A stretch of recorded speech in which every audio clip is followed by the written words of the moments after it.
بہت دور ایک خوبصورت سلطنت تھی جس کا نام گلستان تھا۔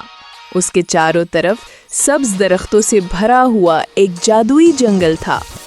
لوگ کہتے تھے کہ اس جنگل میں ایک چھپا ہوا مکان ہے جہاں خواب سچ ہو جاتے ہیں۔ گلستان میں ایک بہادر شہزادی رہتی تھی جس کا نام عائشہ تھا۔ اس کی آنکھوں میں عقل اور سمجھ کی روشنی تھی اور اس کے دل میں سچائی کی چمک تھی۔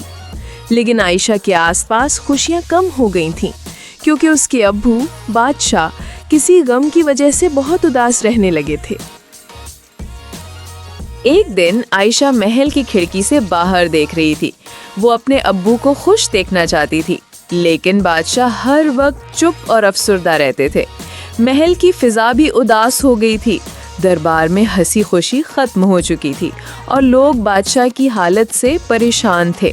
عائشہ نے دل ہی دل میں سوچا، اگر میں جادوئی جنگل میں جا کر اس راز کو تلاش کروں تو شاید ابو پھر سے خوش ہو جائیں۔ عائشہ نے اپنا سفر شروع کیا۔ وہ اپنے گھوڑے پر سوار ہوئی اور محل سے باہر نکل گئی۔ آگے بہت لمبا راستہ تھا، لیکن شہزادی کے دل میں امید کی روشنی تھی۔ یہ کوئی عام جنگل نہیں تھا۔ درخت لمبے اور چمکدار تھے۔ ان کی شاخیں آہستہ آہستہ ہلتی تھیں جیسے وہ باتیں کر رہی ہوں۔ پھولوں سے خوشبو آ رہی تھی اور رنگ برنگی تتلیاں ہوا میں ناچ رہی تھی۔ ہر طرف روشنی کی نرم چمک تھی جیسے خوابوں کی دنیا ہو۔ عائشہ حیران ہو گئی۔ تبھی ایک نرم سی روشنی کے ساتھ ایک خوبصورت پری نمودار ہوئی۔ پری کے پر چمک رہے تھے۔ اس کا لباس نیلا اور سفید تھا اور ہاتھ میں ایک چھڑی تھی جو روشنی پھیلا رہی تھی۔ پری مسکرائی اور بولی، خوش آمدید شہزادی عائشہ، میں نورینا ہوں، اس جنگل کی پری۔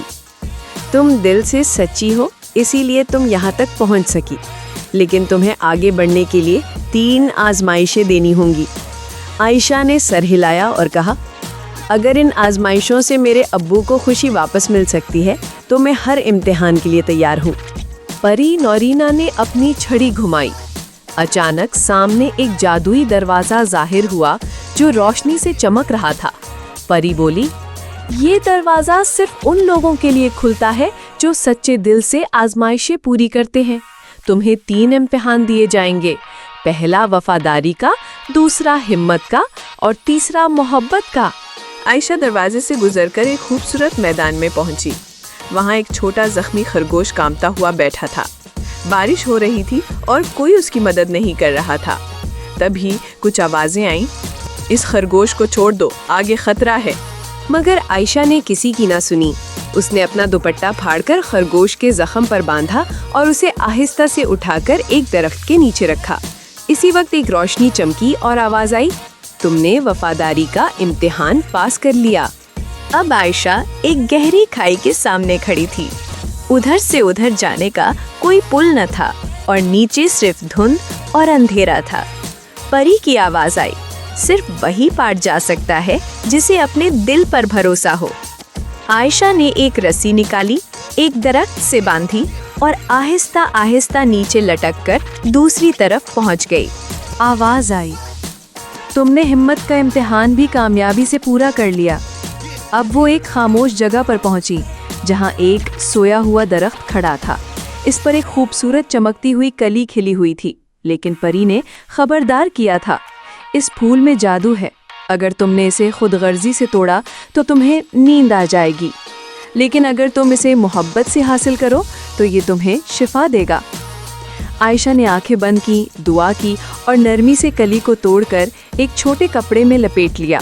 اسی لمحے درخت جاگ اٹھا اور آواز آئی، تم نے محبت کا امتحان بھی پاس کر لیا ہے۔ پری نورینا دوبارہ ظاہر ہوئی اور بولی، اب تم اپنے والد کے پاس جا سکتی ہو، یہ پھول ان کے دل کا غم دور کر دے گا۔ شہزادی عائشہ گھوڑے پر سوار ہو کر محل کی طرف روانہ ہو گئی۔ جب عائشہ محل پہنچی، وہ تیزی سے اپنے والد بادشاہ کے کمرے میں گئی۔ عائشہ نے نرمی سے جادوئی پھول ان کے ہاتھ میں رکھا۔